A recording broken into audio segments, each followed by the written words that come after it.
Bonus Trax.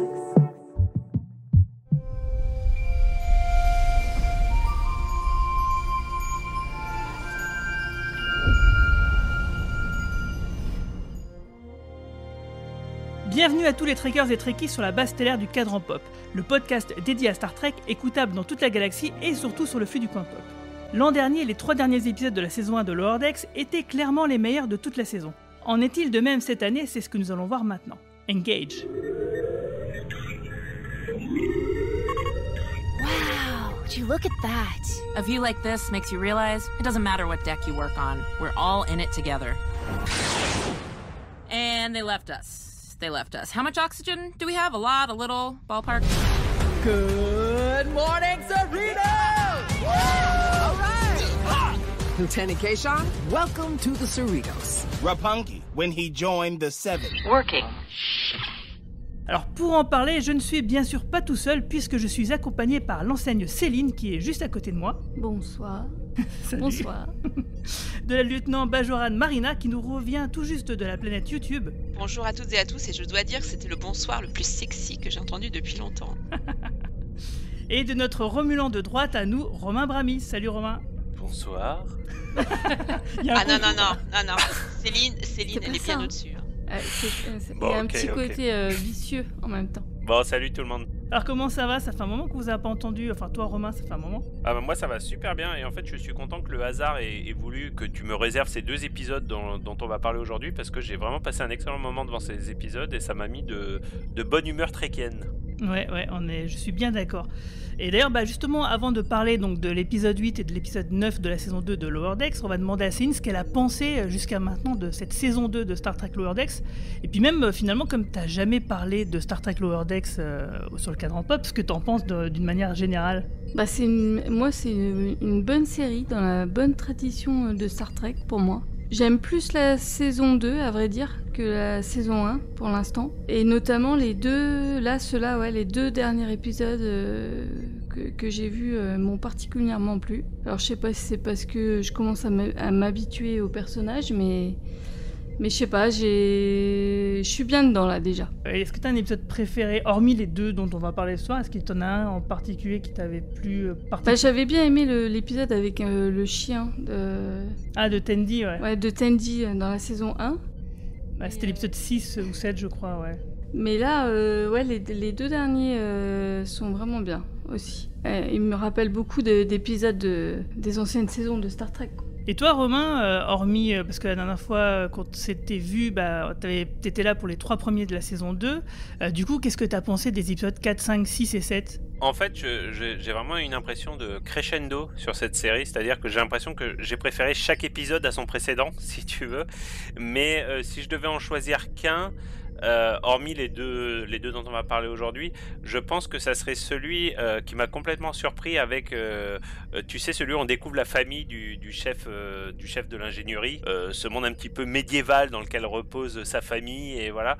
Cet épisode m'a fait vraiment beaucoup rire, et en fait je trouve que c'est l'épisode le plus fidèle à la série classique de Star Trek ever, depuis que la série Star Trek, depuis toujours à peu près. J'ai vraiment eu ce feeling de revoir la série originale, si tu veux, quoi. Et j'ai trouvé que le personnage était vraiment hilarant en plus. Vraiment, j'ai adoré cet épisode. Ouais, c'est un des épisodes dont on a parlé la semaine dernière. Effectivement, il était très bien. Du coup, moi, je sais pas vous, mais moi, je suis très impatient de parler des 2 nouveaux épisodes. Donc, on va rentrer directement dans la zone spoiler. Red alert!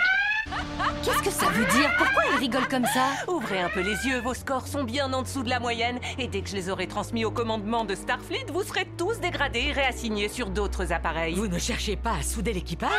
C'est une blague. Tout ce que je voulais, c'était sauver mon boulot. Les plus grands vaisseaux réussissaient mes exercices sans problème. L'état-major commençait à se dire qu'on n'avait pas besoin d'instructeurs. Donc celle-ci a cherché un équipage assez nul pour prouver que les tests étaient encore indispensables. Et on dirait que j'ai décroché le gros lot. Vous nous avez choisis pour qu'on échoue? C'est un vaisseau dont le capitaine a répondu à un appel de détresse en oubliant 4 enseignes sur un satellite. Je savais que vous alliez vous planter. Et pour en être tout à fait sûr, j'ai durci un peu les paramètres. J'en étais sûre, la mission dans l'univers miroir était trafiquée. Elles étaient toutes trafiquées. Working.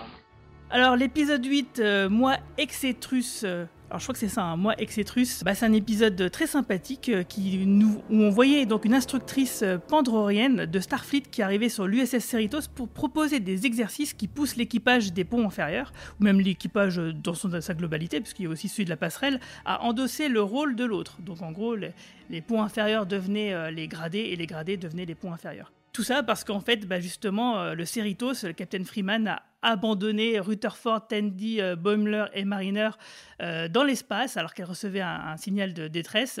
Et il les a abandonnés sur un satellite. Et donc ça, c'était le pré-générique de cet épisode 8. Et ça, c'est déjà très drôle. Ouais, alors déjà, l'intro, elle était vraiment pas mal.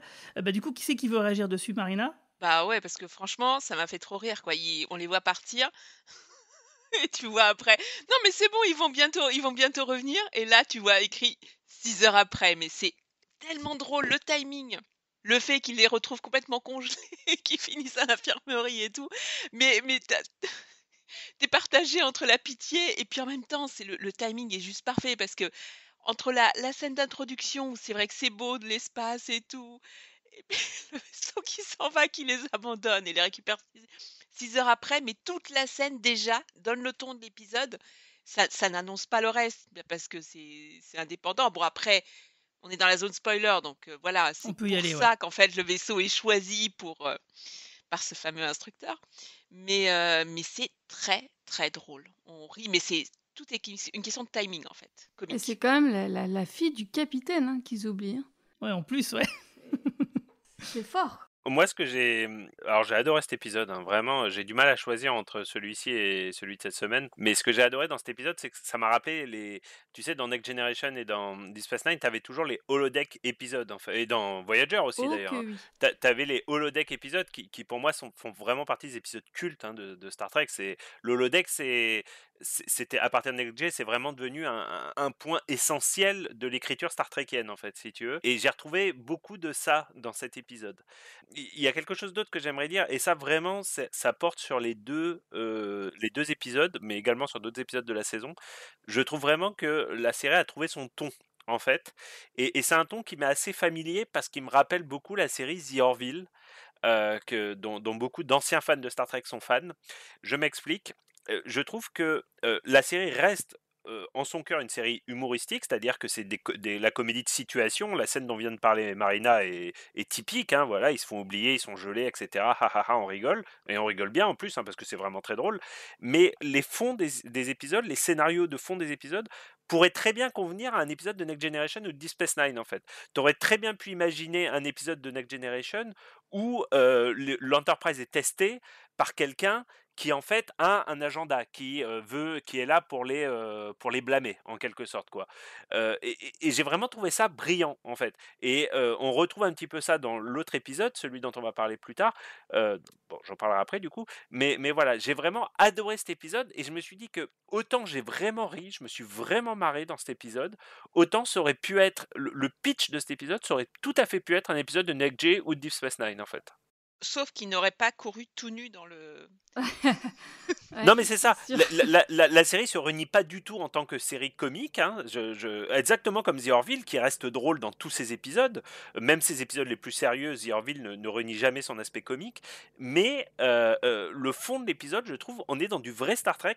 Alors là, je mets vraiment à l'épreuve quelqu'un qui me dirait que non, on n'est pas dans du Star Trek, parce que je trouve que ces deux scénarios, pour moi, j'ai vraiment retrouvé ce que j'aime dans Star Trek. Alors pour moi, à mon avis, t'as tout à fait raison. Le seul truc, ça serait peut-être que à la fin, il n'y aurait pas eu la même fin, c'est-à-dire que au moment où Mariner et le capitaine ont l'impression qu'en fait l'instructeur a fait exprès de truquer pour renforcer un peu la cohésion du groupe. Pour moi, ça c'est la fin d'un épisode de Star Trek classique. Et le côté comique de la série qu'on est en train d'analyser, à mon avis, c'est ah ben non en fait, c'est pas ça, c'est juste c'est une grosse. Alors c'est marrant que tu dis ça parce qu'en fait le personnage justement de l'instructeur il est tiré d'une race extraterrestre qu'on a déjà vue dans Star Trek et dans la série animée. Si je me souviens bien, c'était dans un des derniers épisodes de la saison 1 de la série animée. Pardon, je me suis trompée. C'était l'épisode 2 de la saison 2, l'épisode BEM. Et en fait, il y avait déjà un instructeur pandorien qui était très très relou et qui en fait par sa faute, cet instructeur qui était déjà là pour évaluer l'équipage de Kirk crée une situation très problématique. Donc, à cause d'eux, ils sont dans la merde et il vient en plus après les traiter derrière, quoi. Ah oui, donc en fait, c'est vraiment des... Donc, ouais, tu te dis que c'est vraiment un trait de caractère de l'espèce d'être très relou comme ça. Faut arrêter d'engager des mecs comme ça. Et effectivement, c'était déjà un instructeur de Starfleet de ce style-là. Sauf que bon, lui, il était relou, mais visiblement, il n'avait pas d'agenda derrière, il n'avait pas une velléité particulière. C'était juste que c'était un relou de base, alors que donc celle qu'on voit dans cet épisode-là, elle avait vraiment une motivation particulière. Il avait aussi les mêmes caractéristiques. Les mêmes caractéristiques, il pouvait aussi détacher sa tête, son buste et tout le reste, c'était ridicule. Et du coup, c'était drôle qu'ils aient repris ça dans cet épisode-là. Et moi, ce qui m'a amusé dans justement le pré-générique, ça fait partie des questions que je me pose dans Star Trek depuis toujours, c'est qu'est-ce qui se passe quand ils oublient quelqu'un? Parce que ça m'est déjà arrivé, par exemple, qu'un bus scolaire en sortie scolaire m'abandonne, se rendent pas compte que je n'étais pas là, comme dans Sex Education, la saison 3, c'est ceux qui ont vu les épisodes. Et du coup, je me suis toujours posé cette question-là par rapport à Star Trek. Et qu'est-ce qui se passe si jamais tu as le vaisseau qui se barre et qui t'abandonne et qui a oublié que tu étais là, quoi? C'était le fils du chauffeur, hein. C'est ça. C'est un truc que je me suis souvent posé dans Star Trek. Tu sais, ils ont cette technologie qui fait tu peux dire computer, où est Guigui? Et il te dit Guigui est sur le deck 3. Tu sais, mais des fois il y a des épisodes où ils te disent computer où est Guigui et ils te disent Guigui n'est pas sur le vaisseau. Et je me suis toujours dit, c'est quand même étonnant que cette technologie, tu vois, s'il y a des mecs qui disparaissent, à aucun moment ils se disent faudrait peut-être prévenir quelqu'un, tu vois, qui manque, que Guigui n'est plus sur le vaisseau, quoi, qu'il faut demander au vaisseau, tu vois, si. Et sinon ça m'a rappelé, vraiment différent, mais un film que j'avais adoré, j'avais fait des cauchemars, des nuits entières, qui s'appelait Darkwater, je crois, ou Deepwater, je sais plus, où en fait c'était deux plongeurs en vacances qui se faisaient oublier dans leur bateau. Je sais pas si tu te rappelles de ça. Et les deux restaient dans l'eau et le bateau qui les avait accompagnés pour faire de la plongée les avait oubliés en fait. Et le film est vraiment tragique. Mais c'est une histoire vraie. Mon Dieu. C'est une histoire vraie. Et il y a aussi un film d'horreur avec que des de séries télé, je me souviens d'acteurs de second plan, de Grey's Anatomy et tout. Ils sautent tous dans l'eau et ils peuvent pas remonter dans le bateau et ils sont abandonnés comme ça. C'est la suite c'est Darkwater 2 ou Deepwater 2, je crois. Ah ouais, d'accord. Où en effet, ils font les cons, ils sautent de leur bateau, puis ils se rendent compte qu'en fait, ils peuvent plus rentrer dedans.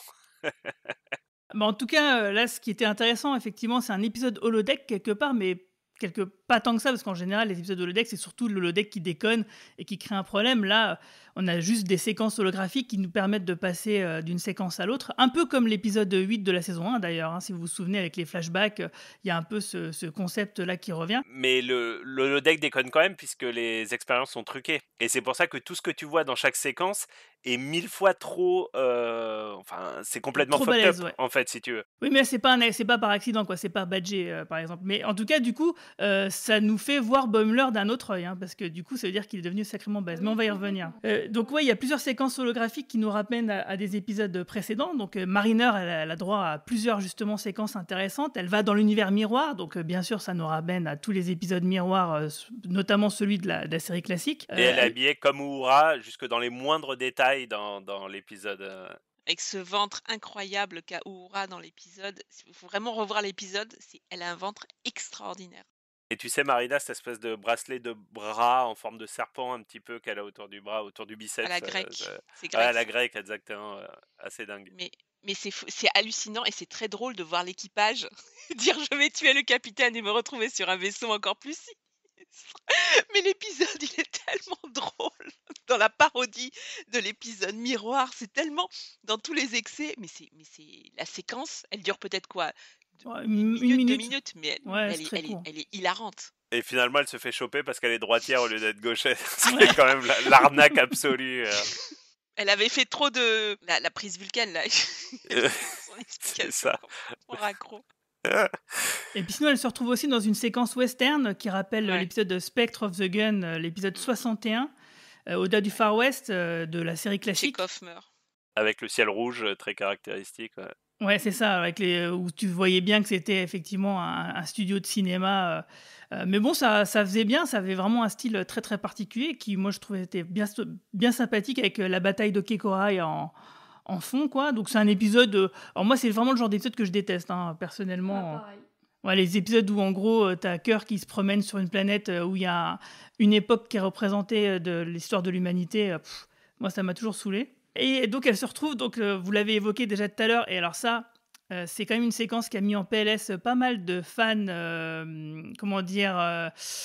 des vieux fans, on va dire, hein, je ne sais pas le dire autrement, de l'équipage en folie, où Marina se retrouve. Donc c'est une référence à 2 épisodes, en fait, parce que l'équipage en folie, il y en a un dans la série classique et il y en a un dans la nouvelle génération où, effectivement, l'équipage, ils deviennent un peu dingo, quoi. Avec une scène de la scène dont tu parles qui a choqué ça a choqué beaucoup de certaines monde. sensibilités. C'est une scène de partouze géante dans le vaisseau et tu te retrouves avec un gros plan de Boimler qui montre un petit peu, t'imagines, Qui est censuré, son anus d'ailleurs. et voilà, qui est censuré. Et franchement, moi je pleurais de rire, quoi. Mais vraiment, je pleurais de rire. Et c'est surtout que, en fait, en vrai, c'est absolument fidèle à ce qu'est The Naked Time. C'est Mais oui. exactement ce que raconte Naked Time, en fait. Sauf que Sauf qu'à l'époque, c'était pas montré, c'était très suggéré, quoi. Mais sans plus.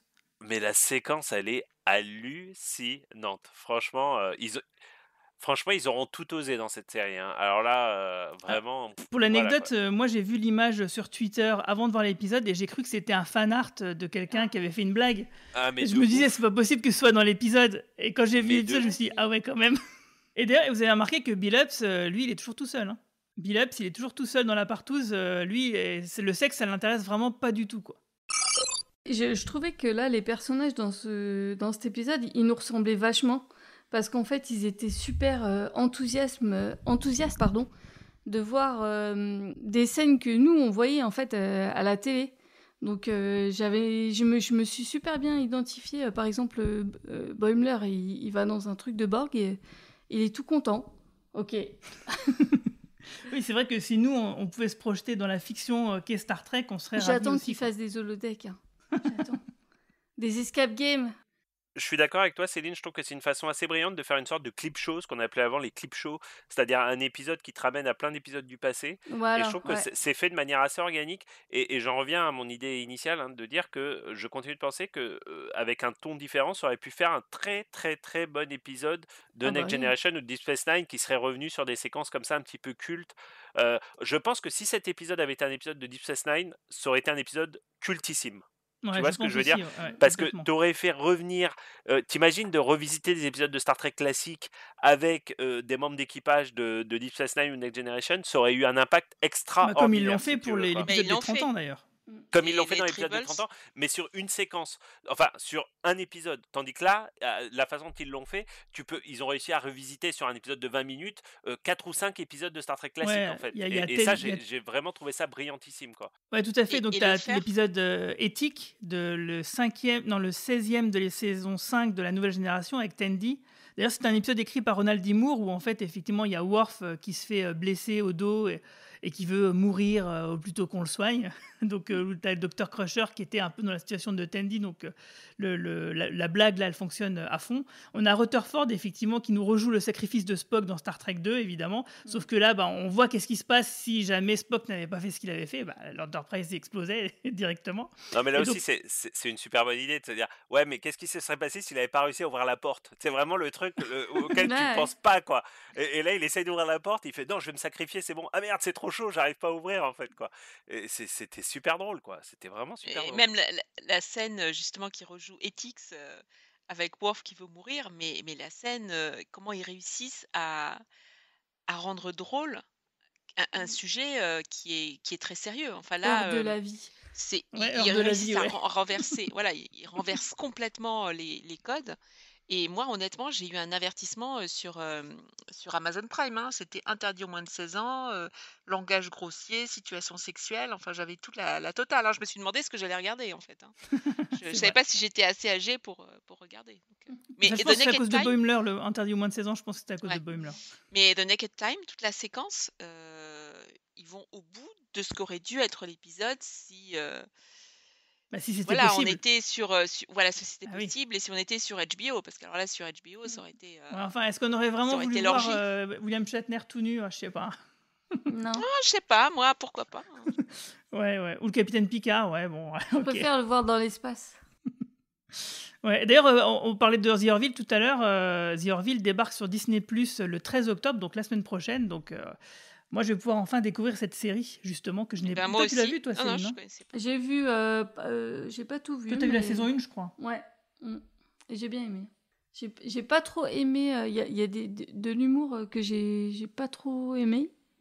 Mais par contre, l'ambiance, ça fait vraiment Star Trek. Hein. Ok, bah de toute façon, peut-être qu'un jour on fera un podcast hors série, vu qu'on nous l'a demandé régulièrement. Sinon, ouais, donc, comme je disais tout à l'heure, Boimler, lui, il est en plein scénario à la meilleure des deux mondes, mixé un peu au film First Contact, et quelque part, ça nous fait quand même un peu réévaluer le personnage, parce qu'on se rend compte qu'en fait, il est super balèze. Ouais, mais ça, c'est une surprise quand même. Hein. Pour moi, il n'y avait pas d'indication qu'il était aussi balèze que ça. Balèze, ouais. Je suis d'accord, mais en fait, il est surtout perfectionniste. Et ça on le savait, qu'il avait un côté premier de la classe. Et le fait de pouvoir rejouer le scénario, un peu comme dans un peu un jour sans fin, hein, parce que lui, ce qu'il fait, c'est un peu un jour sans fin, ça lui permet d'arriver à une espèce de version ultime de ce qu'il aurait réussi à faire. La première fois qu'il le fait, il se plante, dans mon souvenir, il se plante... Non, il réussit à 72%, un truc ouais, comme 72%, ça. C'est pas mal. En gros, la mission, c'est survivre au Borg. C'est tout ce qu'il a à faire. Oui, et il y arrive parfaitement bien. C'est bien parce que ça montre la mission, en fait, qui se donnent tous. C'est pas seulement survivre, il faut sauver les bébés, il faut apporter l'éducation à la Renborg. Mais quand même, il a quand même réussi le premier objectif de base, quoi. Après, il réussit quand même à aller jusqu'au 100%. C'est quand même. Oui, mais voilà, pas mal, l'objectif de base, c'est que 79%. Ouais, et sa mission était quand même considérée comme réussie. Donc, et tu te dis, Mariner, Tendi et Rutherford, ils échouent lamentablement à tout ce qu'ils entreprennent, alors que Boimler, c'est le seul, justement, à tenir tête au programme. Et ça, ouais, c'est surprenant, et en même temps, c'est ce qui va être le moteur de l'histoire, c'est ce qui va les sauver, finalement, puisque l'inspectrice, elle ne pourra pas envoyer les rapports, parce que son but, ouais, c'était de prouver que son boulot, il sert à quelque chose. Hein, donc... Et ça aussi, c'est... Sur les 1000 reproductions du scénario, ça aussi, ça devient hilarant. Moi, je me suis marré. Quand à la fin, il arrive à convaincre la Renborg de rejoindre la Fédération, etc. etc. Enfin, il lui apprend l'empathie. Ouais, il lui apprend l'empathie. Il la bat aux échecs aussi. Ouais. Extraordinaire. C'est une excellente parodie. Ils ont su trouver le bon angle, tu vois, le côté extrême de certains scénarios de Star Trek. Mais la scène, elle va jusqu'au bout. Il atteint 100%, et là, on lui dit non, mais il faut continuer. Et à la fin, quand il a assimilé, mais c'est hilarant quand il dit. Ils m'ont tout pris. Ouais, non, mais les c'est autres, par génial. contre, oui, c'est les fait rigoler, c'est pas cool. J'imagine que si c'est une simulation, ça va, c'était pas non plus. Ah, mais il a l'air d'être traumatisé un peu quand même. Ouais, mais c'est bizarre. À noter que la Renborg est jouée par Alix Krieg, qui reprend le rôle qu'elle tenait en First Contact. Ce qui est quand même une énorme news, puisqu'elle ne le reprend pas dans Star Trek Picard, on le sait déjà. Non, mais elle l'avait repris dans le final de Voyager. Et elle l'avait repris dans le final de Voyager, tout à fait.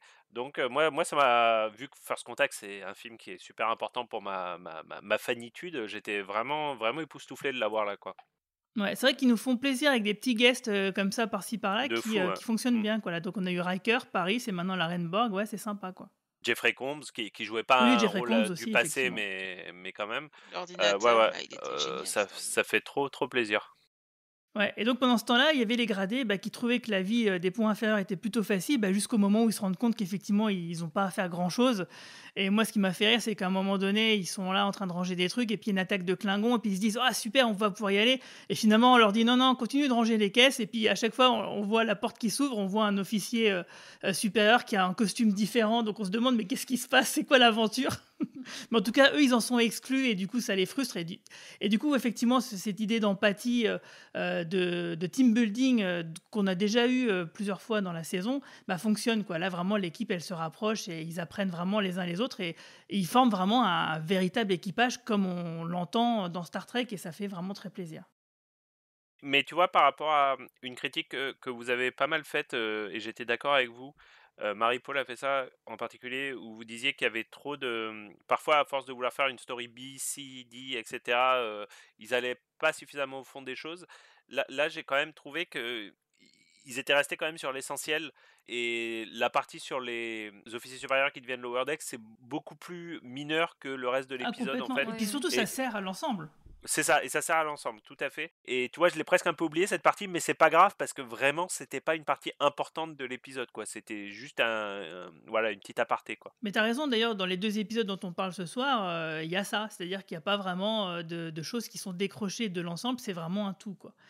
Et sinon, moi, ce qui m'a fait plaisir, c'est de revoir une entité cristalline à la fin. Quand Plusieurs. justement... Il y en a plusieurs. Il y en a plusieurs, oui, Ils en oui, il y en a trouvent plusieurs plusieurs. en plus. Quand Freeman et ils essayent justement de faire peur à l'instructrice pour lui faire changer enfin ses notes pour pas qu'elle les envoie, quoi. Elle lui faire vraiment dire bon, maintenant tu nous mets une bonne note, sinon vraiment nous on fonce dans le mur, on n'a pas peur, quoi. Et puis du coup ils cherchent un trou noir avec un problème temporel. Il y a des entités cristallines qu'on avait donc vues dans la série de la nouvelle génération. Alors j'ai oublié quel épisode c'était exactement, mais c'est un épisode avec Lore, si je me souviens bien, le jumeau maléfique de Data. C'était eux qui avaient attaqué la planète de Docteur Sunyan.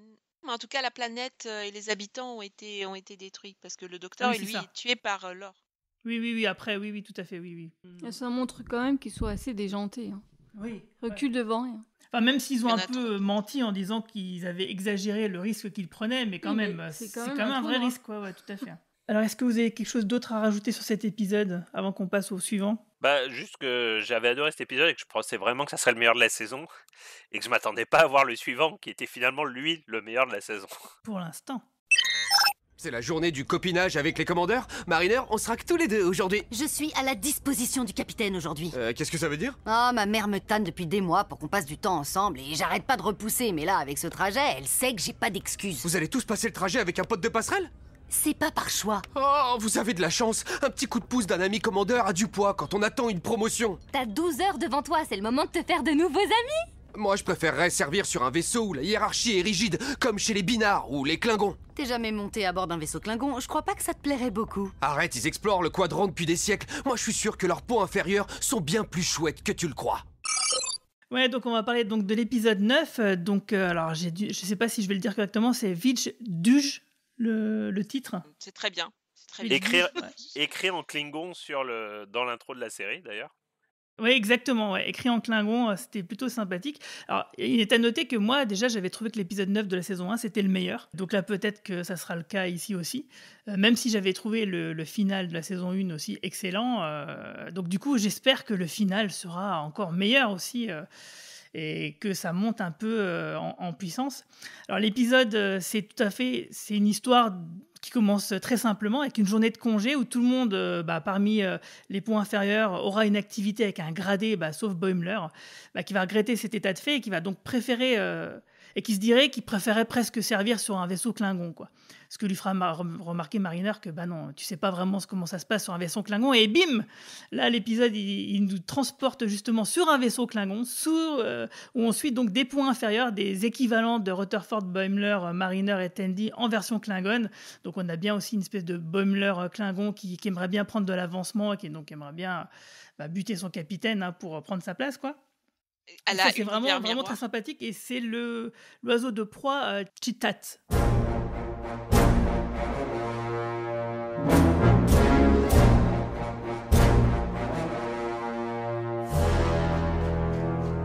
Mais la manière dont graphiquement, tu sais, il t'annonce le truc, il te met Lower-Decks, Cheetah, Lower-Decks, Chaval, mais c'est très drôle en fait. La musique, voilà, c'est... Avec la typo classique de Star Trek, oui, parce qu'après, donc du coup, eux, les Klingons, ils commencent à parler des Vulcains, à dire « Ah, t'imagines si t'étais un Vulcain, machin, bam », et bim, effectivement, l'épisode, il nous ramène sur un croiseur Vulcain, donc le Cheval, où va suivre donc des ponts inférieurs de ce croiseur Vulcain, et notamment une Vulcaine récalcitrante qui s'appelle T-Lyn, donc c'est un peu comme Céline, mais tu vois, avec un T. Ouais. Et donc, du coup, alors, moi, j'ai vraiment adoré cet épisode parce que, en fait, au départ, tout semble un peu décousu, mais finalement, tout est lié et mène dans une seule et même direction.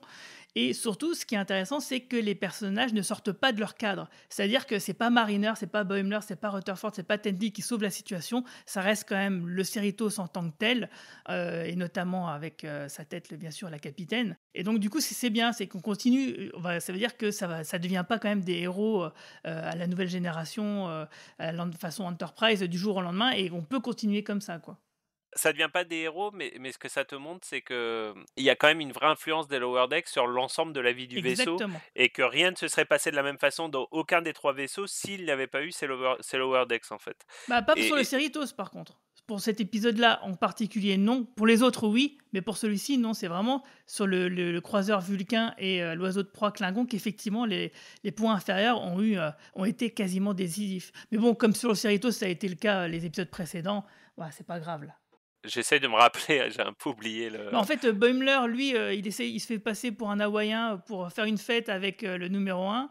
Mais ça, c'est hilarant, accessoirement. Hein. L'histoire des Hawaïens, c'est hilarant. C'est-à-dire, je sais pas c'est quoi sa race, là, le mec qui respire à travers le truc. Le mec qui dit à un moment, mais moi non plus, je n'étais pas un Hawaïen. Genre, on l'avait pas deviné, tu sais, qu'il n'était pas Hawaïen. Mais franchement, j'étais mort de rire, quoi. Mais vraiment mort de rire. Et j'ai trouvé ça génialissime, quoi. Mais moi, je me vraiment demande si ça fait pas génialissime. référence à un truc américain dont on n'aurait pas connaissance, ou peut-être t'as des gens qui se font passer pour. Si, bah moi ça me fait penser à un épisode de South Park où il y a des gens qui disent qu'ils sont originaires d'Hawaï et qui sont comme s'ils étaient nés là-bas en fait. Oui, je m'en souviens. Et c'est avec juste en Butters. fait des touristes qui ont des privilèges dans des hôtels et tout ça et qui font Font genre comme on est des Hawaïens. Voilà, comme s'ils étaient hawaïens. C'est très possible, mais qu'est-ce que j'ai rigolé. Mais franchement, oui. franchement, mais j'étais mort de rire. Et puis l'écriture de l'épisode, elle est brillante. Et encore une fois, je suis désolé, je me répète énormément ce soir, mais imaginez cet épisode dans un épisode de Next Generation C'est ce que je me disais, ou Deep Space Nine, mais Ah, je ça signe, marcherait bien. moi perso, je signe tout de suite, quoi. C'est-à-dire d'imaginer, déjà, j'avais toujours trouvé que quand Next Generation se déportait, vous vous rappelez, il y avait cet épisode où Riker devait servir dans un vaisseau Klingon. J'avais adoré cet épisode à l'époque.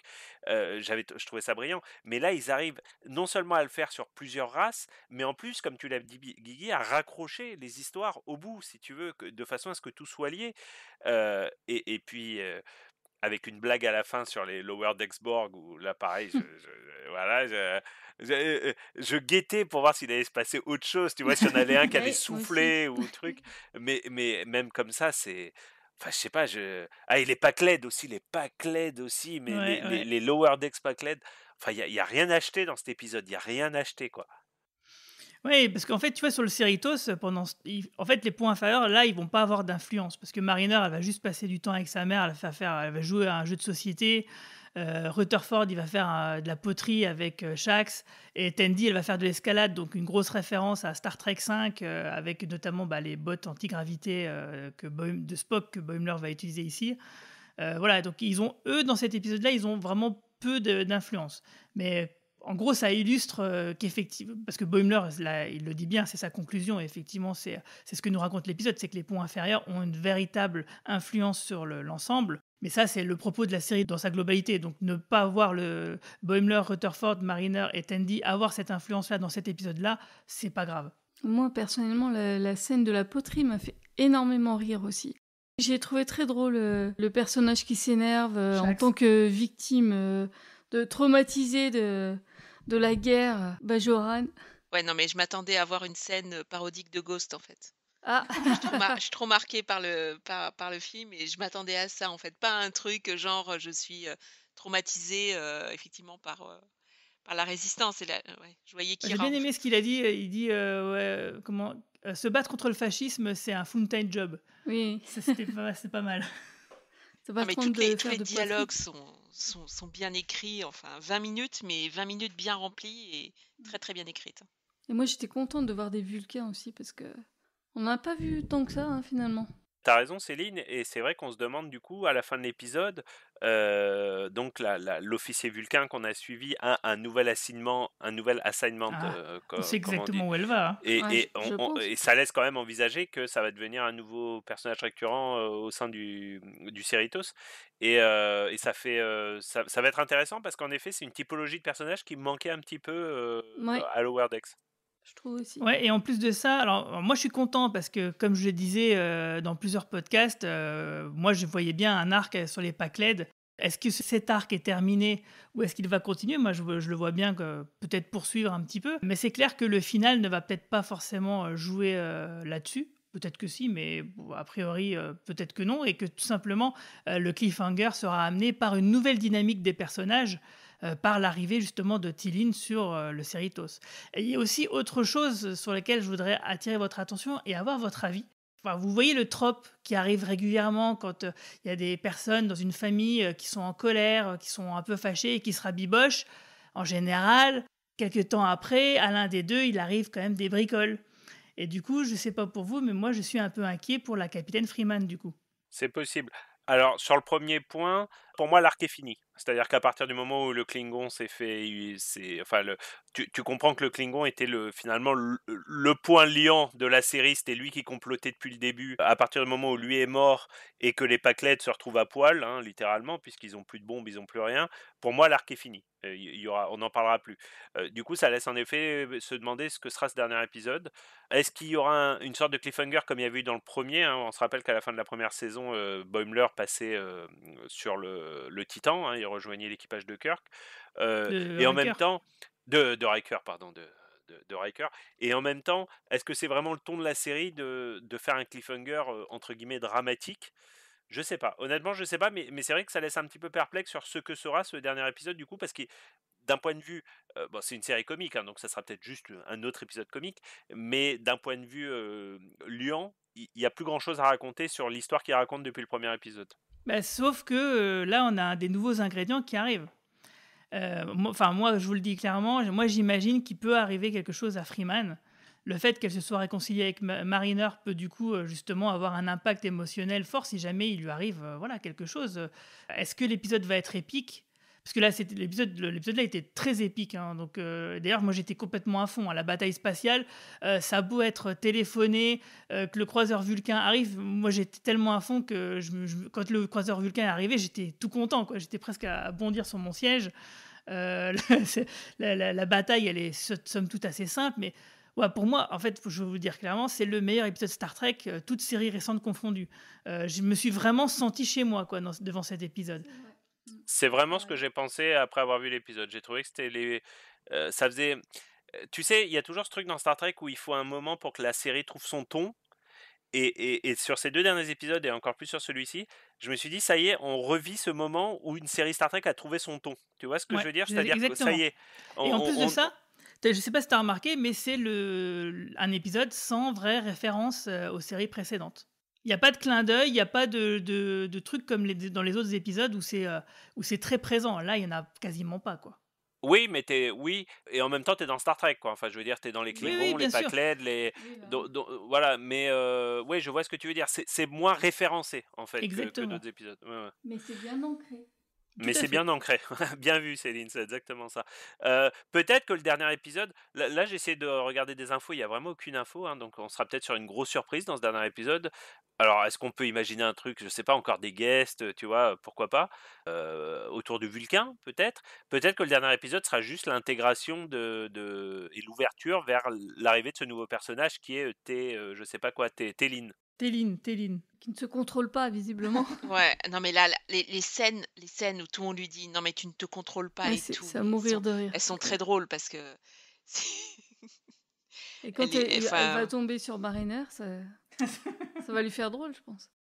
Ça rappelait aussi quelques bonnes scènes du film d'Abrams, où tu sais, où le Spock enfant se faisait un petit peu harceler par ses petits copains, tu te rappelles, où il se faisait un peu bolosser. Et j'avais trouvé ça assez courageux de la part du film parce que il y a quand même. Voilà, c'est ça. C'est bien de le mettre en avant, oui. Et là, quand on lui dit non mais les croyances, l'instinct, les sentiments, tu te comportes comme un enfant, c'est en même temps juste. Et la manière dont c'est dit, en fait, c'est comique, en fait. On se dit, mais enfin... Mais c'est ça qui est très fort dans cet épisode, c'est qu'en fait, on a 2 antithèses, on a 2 opposés. C'est les Klingons vraiment forts en gueule, ça pète dans tous les sens, et les Vulcains super calmes, super zen. Et ce que j'ai trouvé extrêmement fort dans cet épisode, c'est qu'en réalité, dans les scènes avec les Vulcains, ou même avec les Klingons, quelque part, eh ben c'est pas drôle. En réalité, les scènes, tu peux les prendre telles quelles et les mettre dans un épisode de la nouvelle génération joué avec des acteurs, on verrait pas la blague. La blague, elle passe par justement l'opposition et le contraste et le passage d'une scène à l'autre, ce qui appuie et ce qui montre l'humour. Mais c'est un humour qui est du coup très subtil parce que finalement, dans les personnages, dans les situations, il n'y a pas de blague. C'est vraiment le montage qui crée la blague et du coup, c'est vraiment... Ouais, c'est pas con, quoi. Ça raconte quelque chose sur les personnages, sur un contexte, etc. Et ça s'en sert pour justement nous faire rire parce que, effectivement, les dialogues des Vulcains, c'est exactement ce qu'on se dit. C'est même pas des caricatures, quoi. C'est ce que se dirait des Vulcains. Mais malgré tout, ça nous fait rire. C'est probablement l'épisode où il baisse le plus le volume sur le côté humoristique de la série sur certaines scènes. Pourtant, ça nous fait rire quand même. Pourtant, c'est très drôle. Mais justement, je parlais et tu parlais de The Orville tout à l'heure, et quand vous verrez la série, vous verrez qu'il y a vraiment ce phénomène-là aussi qui se passe dans la série, ou dans certains épisodes, et en particulier vers la fin de la 2e saison. Il y a 2 ou 3 saisons The Orville, La j'ai oublié. 3e, elle Enfin, arrive. ouais, d'accord. Donc à la fin de la 2e saison, ils baissent vraiment parce qu'ils ont une histoire qu'ils veulent raconter, et ils baissent le volume comme ça sur l'humour. Et c'est pour ça que je pense que ça m'a tellement fait penser à The Orville ces 2 derniers épisodes. Aussi, il y a une très très grosse référence à Star Trek 5 dans la Oui. scène Avec d'ouverture Tandy, oui. quand il grimpe avec Tandy. Oui, Et bien sûr. toute la scène du début de Star Trek 5, elle est reproduite. Et Presque plan par c'est plan, oui. excellent. Plan par plan, mais ça marche et c'est drôle. Je pense que tout est dans l'écriture. Et ils ont su trouver le bon degré, les bons ingrédients en fait, pour que ce soit juste assez dans la diction des personnages. Les acteurs sont tous très bons. En fait, ils savent trouver le bon ton en fait, la bonne intonation pour être entre le sérieux et la parodie. C'est pas haha, c'est une blague et tout ça. C'est juste que les scènes sur les vaisseaux, elles marchent parce que il y a une intonation, il y a juste un petit ton en fait au-dessus, tu vois, qui mène vers le comique. Dans la manière l'excès en disant toutes ces émotions et tout ça, ce sont des émotions humaines. Et pareil pour dans l'oiseau de proie. Quand le pseudo Boimler dit je vais aller sur la passerelle et puis on sait jamais, il y aura peut-être entre le capitaine et son premier, il va peut-être y avoir un mort et donc je vais être choisi comme premier officier. Voilà, on s'y attend. C'est une scène typique Klingon, mais il y a quelque chose dans le ton qui fait que on rigole. Bah, ce qui est drôle aussi, c'est la confrontation des deux mondes. Enfin, pas confrontation, le parallèle entre les deux, en fait. Moi, c'est ça qui me fait rire, c'est la violence. Bah, chez les Vulcains, c'est beaucoup moral, éthique. Et puis chez les Klingons, ça se tape dessus, quoi. Quand tu vois les mêmes, à peu près les mêmes... Pas les mêmes scènes, mais disons les mêmes situations dans les deux camps, pour moi, c'est ça qui est drôle, en fait. Ouais, et c'est pour ça que c'est très très subtil et que c'est pas de la blague facile. Et encore une fois, c'est une blague qui raconte quelque chose. Et moi, il y a un autre détail sur la... Oui, vas-y. Ouais, j'allais dire, moi aussi j'allais commencer ma phrase par il y a un autre détail. Tu veux que je te laisse la parole, tu couperas au montage. Non, vas-y. Peut-être le même Le détail. mien, il n'a pas rapport avec l'histoire. Moi non plus. Alors peut-être ça se trouve on allait dire exactement la même chose. ça on va voir. Alors Marina parlait de la référence à Star Trek 5. Moi il y a une petite référence qui est vraiment con mais qui m'a fait rire. C'est une référence à Discovery parce que quand ils étaient au repos, ils avaient toujours dans Discovery ils ont toujours des t-shirts bleu marine avec écrit Disco dessus. Et là la mère, la capitaine, a son t-shirt où il y a écrit Ritos. Et j'ai trouvé ça C'est très drôle. excellent. Et je me suis dit J'avais que pas vu. putain, s'il sortait un t-shirt Ritos, je l'achetais demain. Ah, mais quoi, alors en fait, attends, si tu veux. Romain, figure-toi que lorsque des extraits, enfin des images de l'épisode sont parus sur le net quelques jours avant la diffusion de l'épisode, il y a déjà des gens qui réclamaient à Mike McMahon justement où acheter les t-shirts. Et lui, il leur a répondu, mais attendez, l'épisode, il est même pas diffusé encore.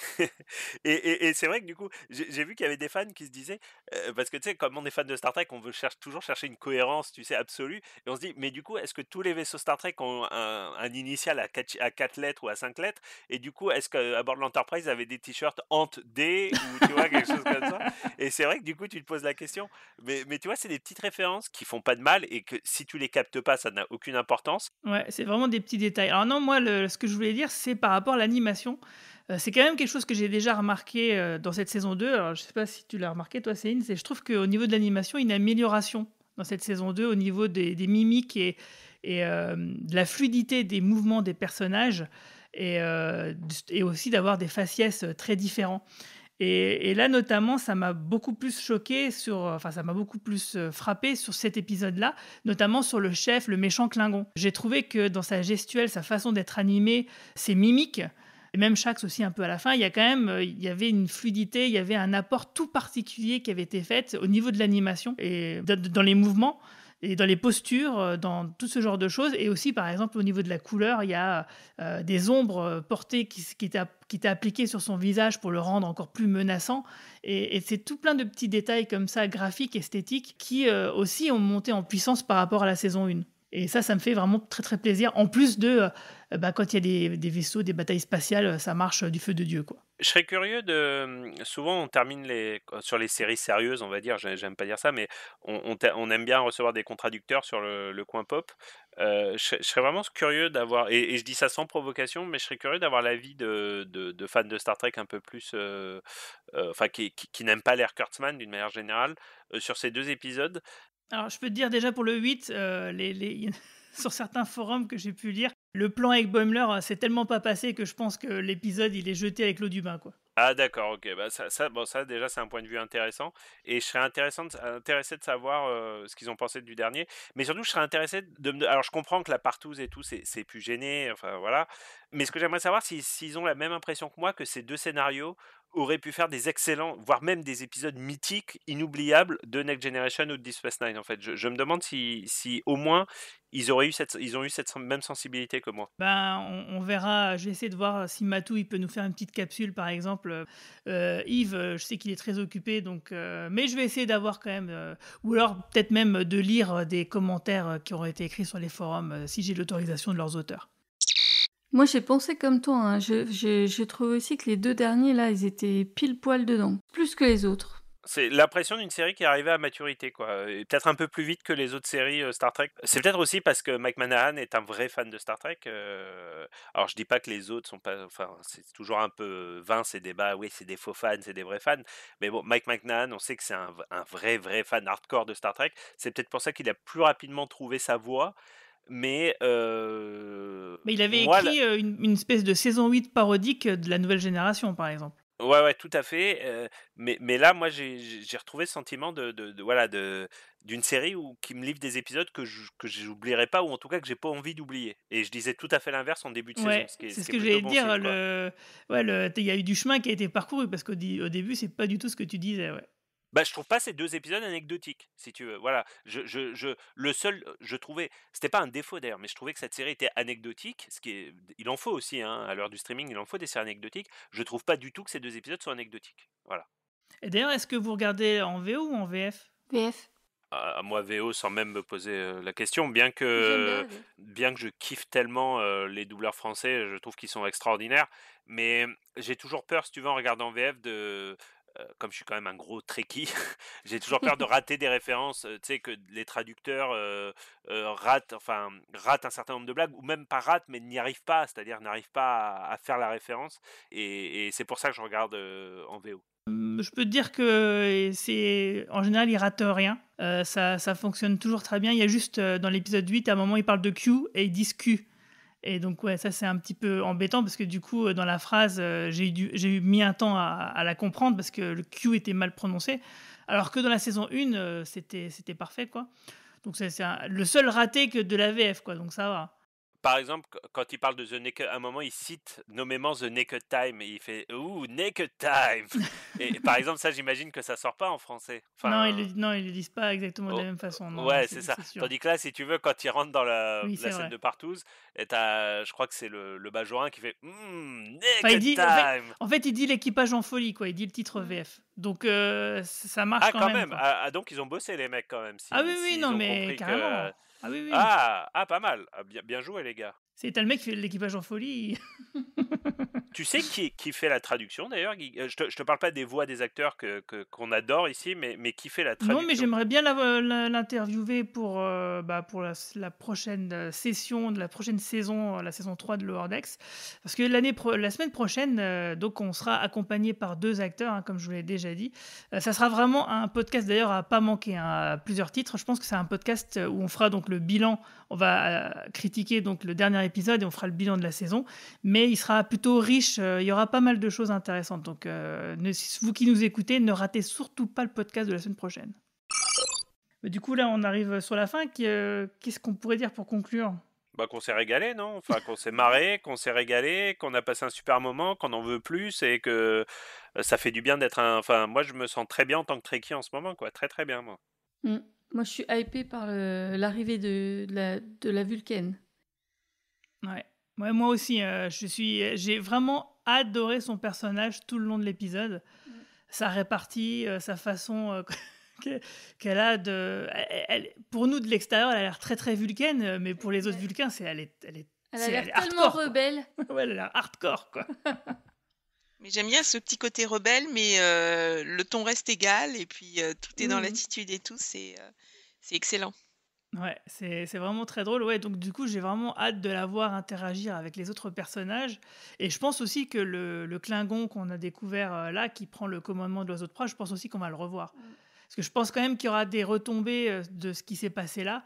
Et peut-être qu'effectivement, la prochaine étape de cet arc narratif, c'est un vrai balai diplomatique entre plusieurs trucs, entre les Klingons, les Vulcains, la Fédération, les Pakled. Pourquoi pas, quoi. Peut-être pas pour le dernier épisode de la saison 2, mais peut-être pour une suite dans la saison 3. C'est quelque chose qu'ils pourraient faire, en tout cas. Ouais, peut-être que le dernier épisode, ça sera une espèce de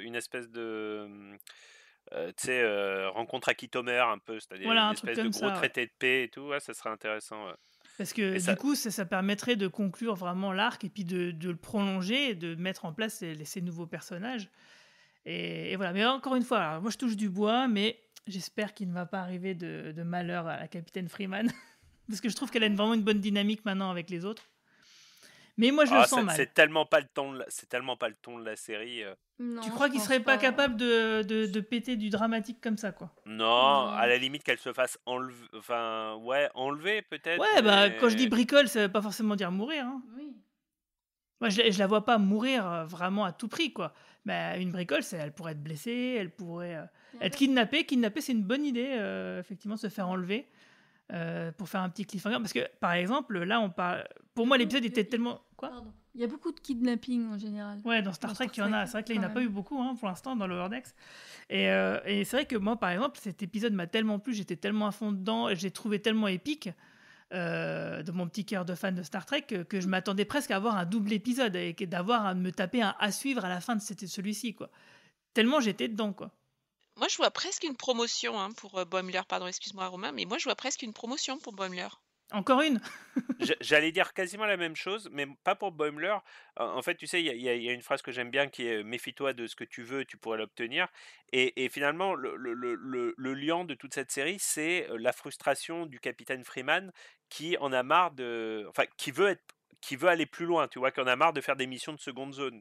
Et je me dis que ce qui pourrait être un bon kick-off pour la saison prochaine, ça serait que grâce à ce qu'ils viennent d'accomplir, on leur confie une mission folle, et que finalement ils se rendent compte qu'ils sont beaucoup trop, que la mission est trop grande pour eux, quoi, qu'ils sont pas prêts, et ça pourrait créer des situations assez dingues pour la saison 3 du coup. Une mission de premier contact. Ouais, c'est ça, tu vois, une mission de premier contact où... Tiens, d'ailleurs, ça serait excellent que la saison se termine comme ça, avec un premier contact, où tu vois un truc vraiment, un truc novateur, quoi, aller rencontrer les Borg ou je sais pas quoi, un truc complètement dingue, quoi.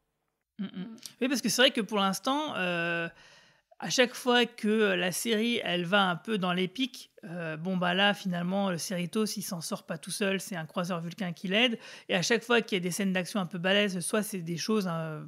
avec des enjeux un peu mineurs, ou soit c'est des faux semblants. C'est par exemple Mariner qui commence la saison en s'échappant de Cardassia, d'un vaisseau cardassien, dans une scène d'action super, quoi. Donc du coup, c'est vrai que pour le moment, les personnages, ils restent malgré tout à leur place, ils quittent pas le cadre qui est le leur, ce qui rend du coup finalement toute la série crédible. Mais c'est vrai que du coup, les faire passer un niveau au-dessus, ça ferait vraiment monter les enjeux. Mais je me dis que c'est peut-être un peu tôt pour ça quand même. On est qu'en saison 2. On donc sait jamais.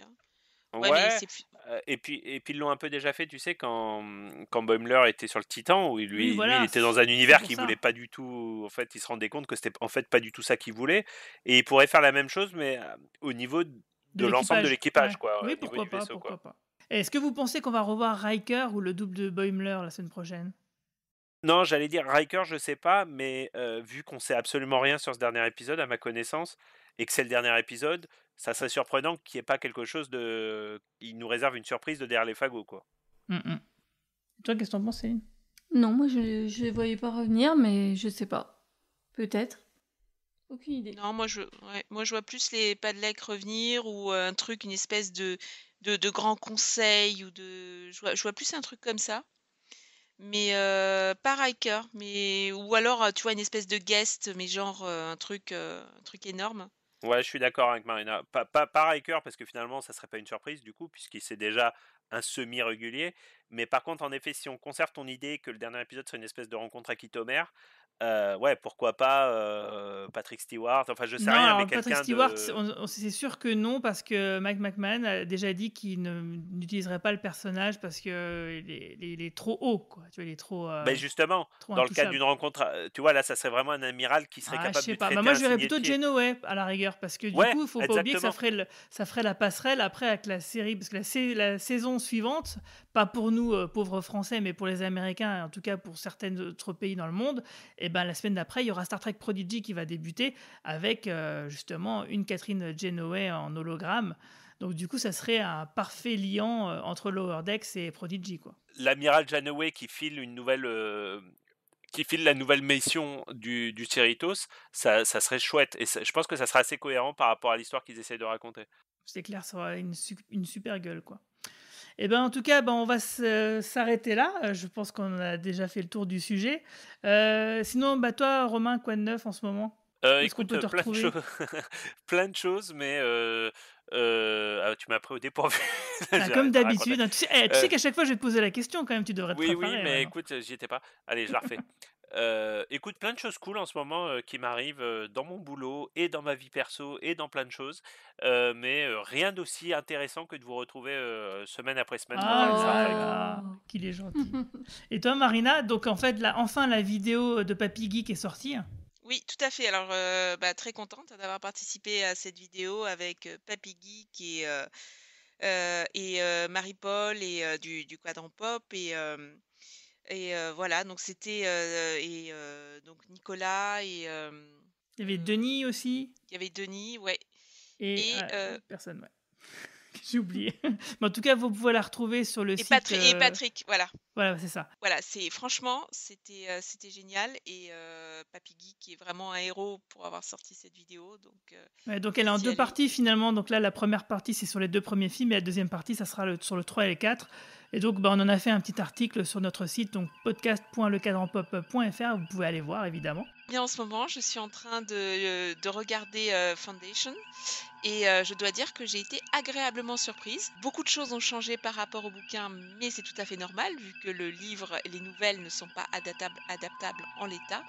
Mais j'ai bien aimé que les personnages changent de sexe. Et voilà, moi je recommande la série pour l'instant. J'ai déjà vu 3 épisodes. Ce soir, je regarde le 4e. Et voilà, j'aime bien. Et puis, quant à moi, j'ai pas rien de spécial à part le gros podcast que je prépare pour le Cadran Pop la semaine prochaine. Et toi, Céline? Je suis là à la maison, est-ce que... Et sur ce, je vous souhaite à tous une longue vie et prospérité. Longue vie et prospérité. Ciao tout le monde.